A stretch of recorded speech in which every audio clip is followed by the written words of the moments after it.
the weirdest things happened lately. I just going to fly from LAX to Atlanta to see some lawyers and a dentist, the combination platter of wonderful days.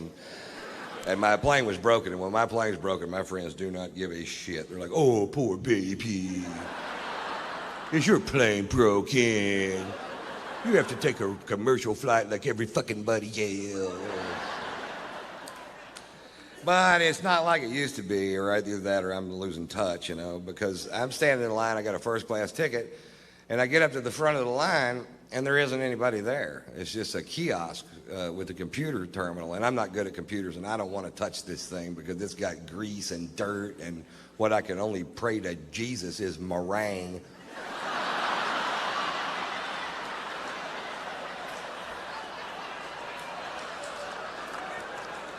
But it works pretty good, I swipe my card through there, and up pops a diagram of the aircraft, and it shows all the seats on the plane, and it shows which ones are occupied so you can choose your own seat, and that is almost a great idea. What would make that a great idea is if there was a photograph of the person sitting in that chair.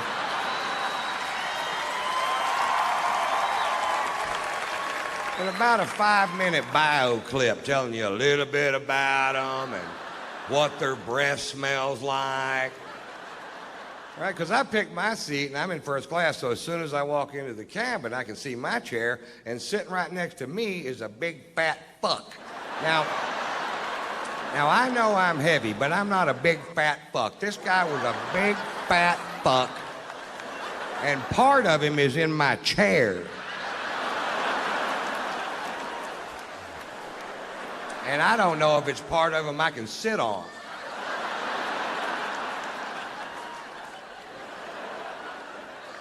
Hey, I've got a little tip for the morbidly obese, and I don't mean to sound cruel, but once you get to 550 pounds, stay home and go for the record.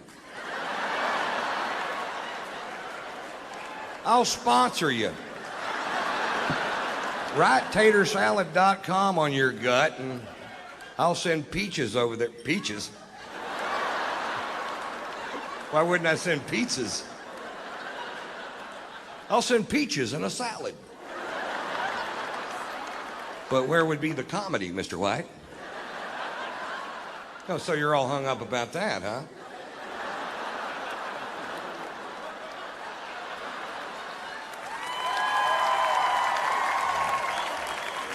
Okay, I'm just going to try to do that line right, just in case we decide to do it that way. I'll send pizzas over there.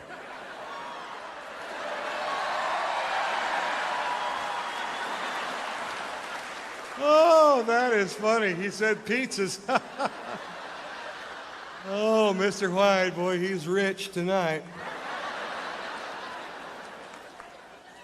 I get to Atlanta, and I check into the Ritz Carlton hotel, and the next morning I go to take a shower, and there's no hot water. And I call the front desk, and I tell the girl at the front desk, I said, there's no hot water. And the girl at the front desk said, sometimes there's no hot water.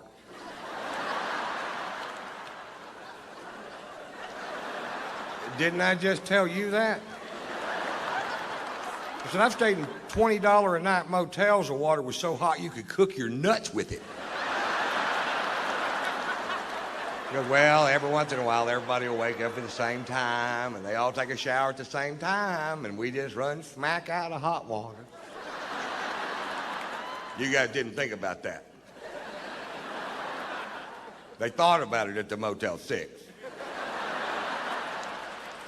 But that whole concept of people wake up in the morning with shit to do got right by the Ritz-Carlton Hotel.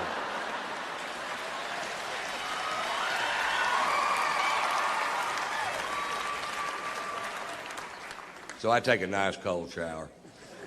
And then I got to go meet with these lawyers. Now, I hate lawyers. I just can't stand them, and I hate them worse than you do, no matter how much. Have you ever seen video of that guy shooting his lawyer, and his lawyer's trying to hide behind that little tree, and he just keeps shooting? That's the funniest fucking thing I've ever seen in my goddamn life. I've got that on my video iPod, and if I just need a chuckle sometime during the day, I just hit the play button. Play, pow, pow, pow, pow, ha, ha, ha, ha, ha. Play, pow, pow, pow, ha, ha, ha, ha, ha, ha. Play, pow. I do that till I come.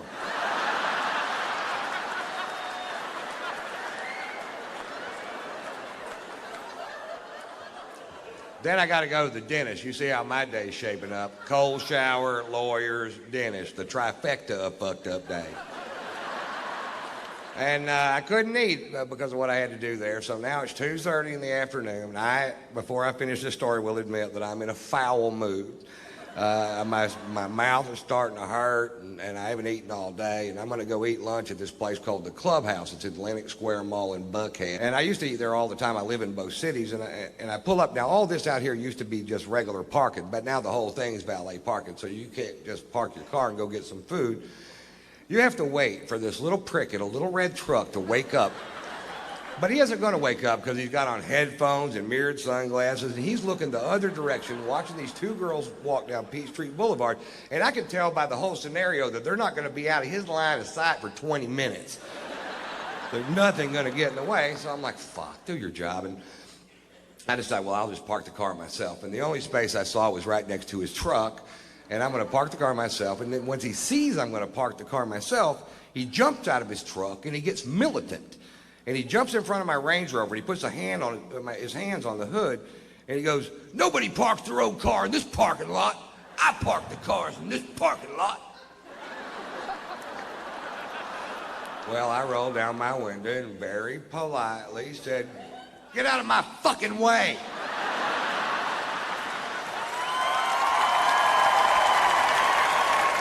He goes, nobody talks to me like that. You can't park your car in this parking lot. And I said, fuck you.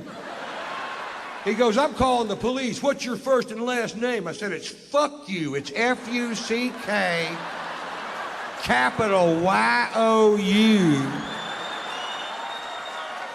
Fuck you. That's my name. He gets on his radio and calls the Dalai Lama of all parking lot attendants, who comes squealing up in his little red truck. Apparently they give them to him. He hops out of the truck like he's going to do something. He immediately recognizes me, and you see this big, oh shit, wash over his face. He literally shoves this kid out of the way and starts apologizing. He said, Mr. White, I am sorry. I said, listen, this kid's not doing his job. He's an insolent little piece of shit, and he needs to have his ass reamed. He goes, Mr. White, he's going to have his ass reamed by me and my boss's boss. And I was like, well, I had no idea the chain of command went that deep in the parking lot.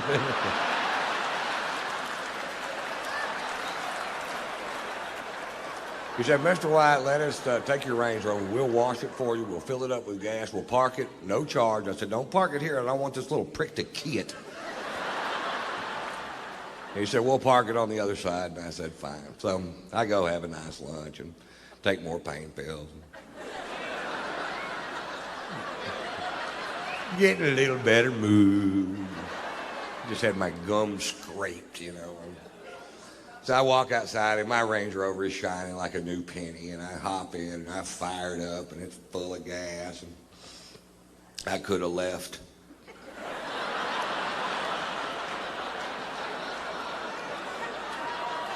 But instead I drove back over there where that kid was. I rolled down my window and he rolled down his window, and I went, how'd that work out for you? Pretty good?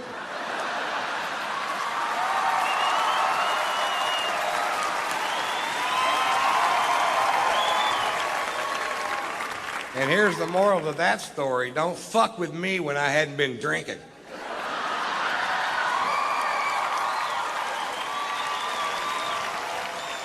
Pulitzer Prize-winning author Norman Mailer died last year at the age of 84 years old. For the last 60 years of this man's life, he drank to excess every day.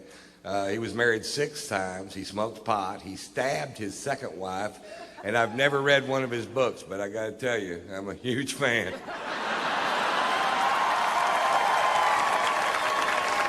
Almost died this year. Actually, I didn't almost die. I didn't even get hurt.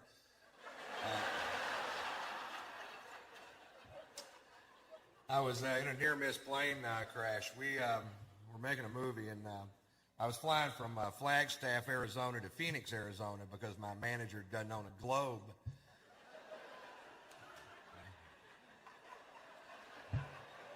We're on a plane that big.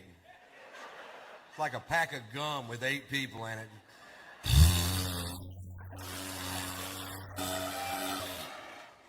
And what happened was we took off from the Flagstaff Airport Hair Care and Tire Center there.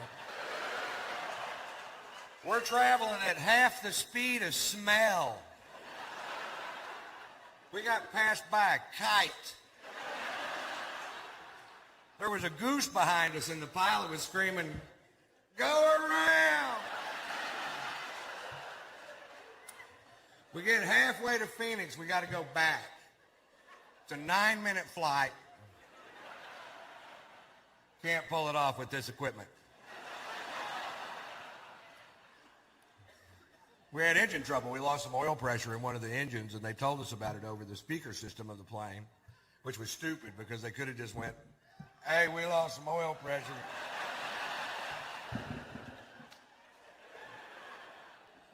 Heard you. Sure did. It was weird. Everybody on the plane was nervous, but I'd been drinking since lunch. I was like, "Take it down. I don't give a shit."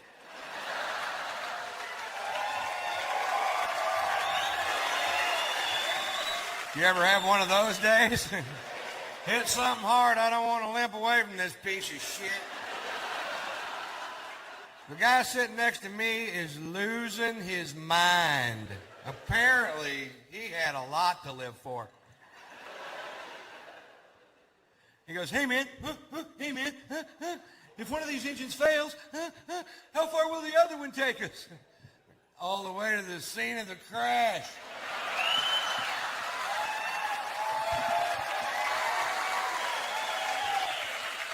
Which is pretty handy because that's where we're headed.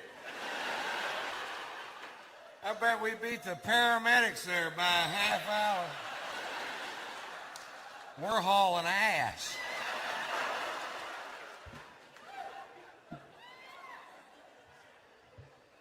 So I've got a really good job. I like my job. It's important to have a good vocabulary, you know. Actually, I haven't always had a good vocabulary. When I was young, if I'd known the difference between antidote and anecdote, my friend Bob Schneider would still be alive today.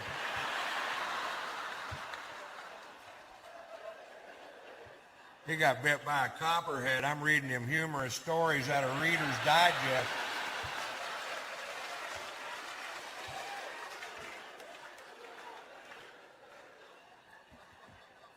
I'll tell you a little bit about myself. I'm from Texas. I'm a cowboy, a real cowboy. I was a bronc rider for 6 years of my life, and it's affected me. Now when I have sex, my arm goes like this. Seems to be some dispute between the wife and I whether or not I'm staying on that full 8 seconds.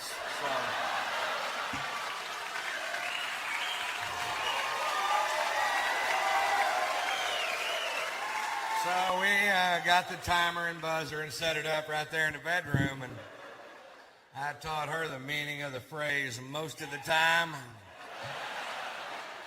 Would have been all the time, but she won't let me tie that rope around her waist anymore. She hates it when I spur her out of the chutes.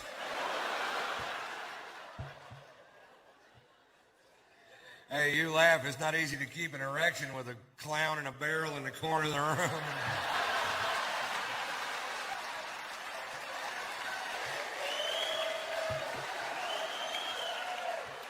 Is it, sir? You got to focus. I'm probably not a typical Texan in that I don't hunt. I fish, but I don't hunt. And not because I think it might somehow be more holy to eat meat that's been bludgeoned to death by somebody else. That's not it. It's really early in the morning. It's really cold outside, and I don't want to go. My cousin Ray, on the other hand, thinks killing a deer with a deer rifle is magic in the forest. I'd like to do for you now my impression of my cousin Ray after the big kill.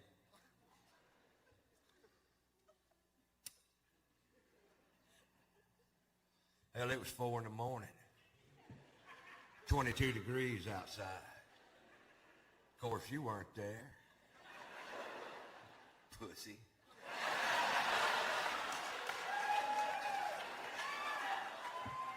I'm in a camouflage deer blind with grease paint on my face.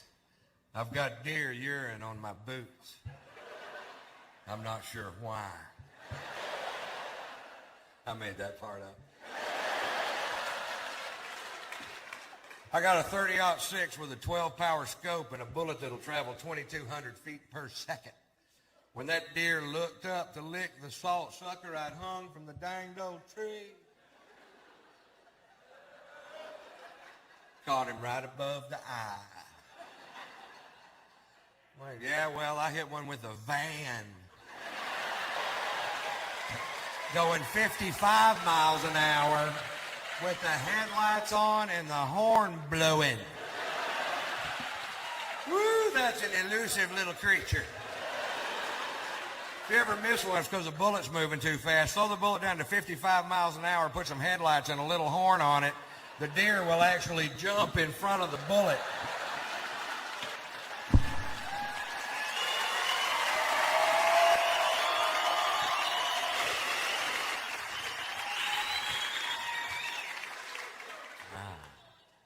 Ouch. So I'm a married man, happily married man. Thank you very much for asking. I married a rich woman, if you ever have a choice. Go ahead. Actually, that's the lie. She's not rich at all. Her parents are loaded. And they hate my guts.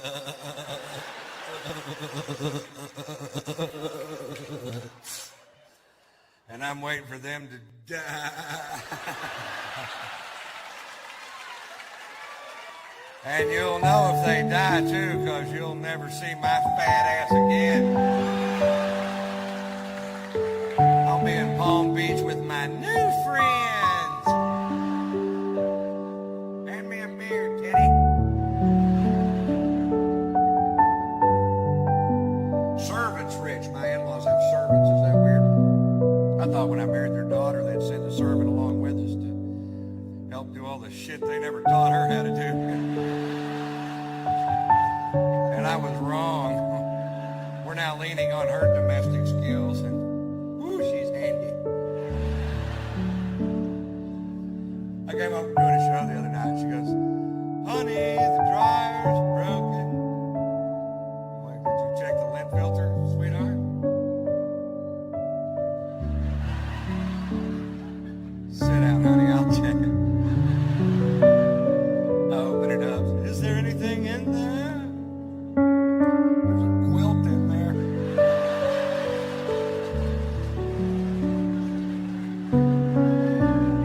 Look, you made a sofa cushion. I hear a lot of this. I hear a lot of, Ron, you're a pretty good sized old boy. But I guess a little woman's a good cook. Bullshit. Oh, it got a little better when she figured out that smoke alarm's not a timer.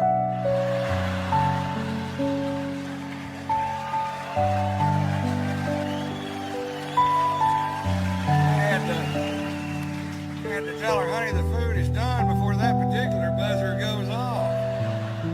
It was real bad when we first got married. The first meal she cooked in our new house, I couldn't eat it. I gave it to my dog. He started licking his butt. She comes in the kitchen and goes, "What's he doing? Looks like he's trying to get the taste out of his mouth."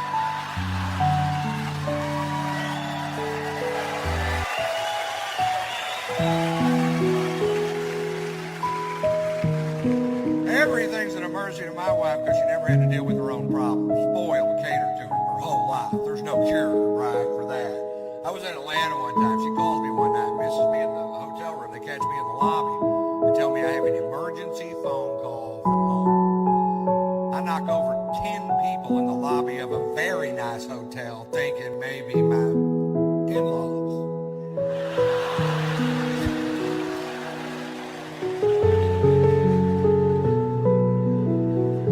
I call her, she tells me my dog Sluggo just took a dump on the new carpet. Shoot him.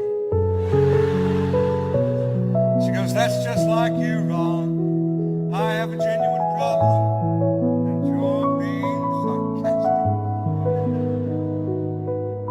All right, honey, I'm sorry. Put the dog on the phone. I'll talk to him.